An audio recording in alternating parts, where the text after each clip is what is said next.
Has quick thinking ever saved your life? When I was 16, my parents went out of town for their anniversary weekend, leaving me home alone for the first time. My older brother Jake was supposed to check on me, but he was away at college. I was actually excited to have the house to myself. Saturday night around 10 p.m., I was in my pajamas watching Netflix when I heard our back door open. I figured it was my brother coming to check on me like he'd promised, so I called out, "Jake, is that you?" No answer. I muted the TV and listened. Footsteps in the kitchen, but they were too quiet, too careful. Jake would have just yelled back or come straight to the living room. These footsteps were deliberately trying to be silent. My heart started pounding.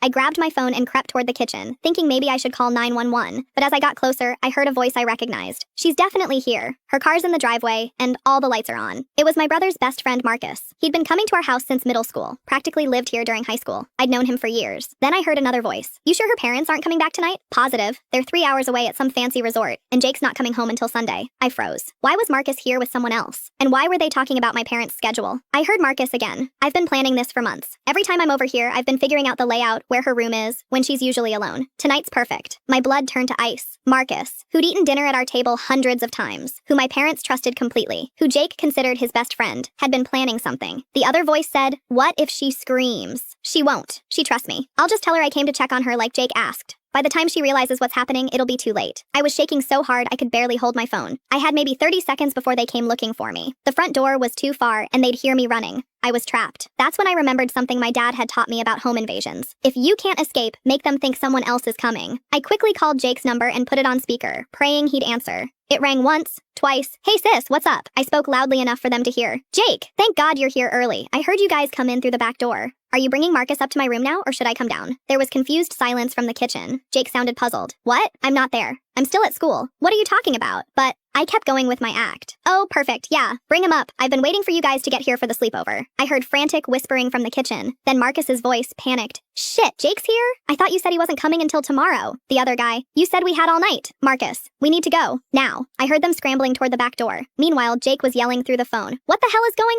on? Who's in the house? I'm calling the police." I heard the back door slam and a car speeding away. Jake drove 3 hours that night to get home. When the police arrived, they found that Marcus had disabled our security system using the code he'd watched my parents enter dozens of times. During the investigation, they found photos on his phone, pictures of me sleeping that he'd taken during sleepovers, screenshots of my social media posts about being home alone. He's serving 3 months now, but I still can't sleep when I'm home alone.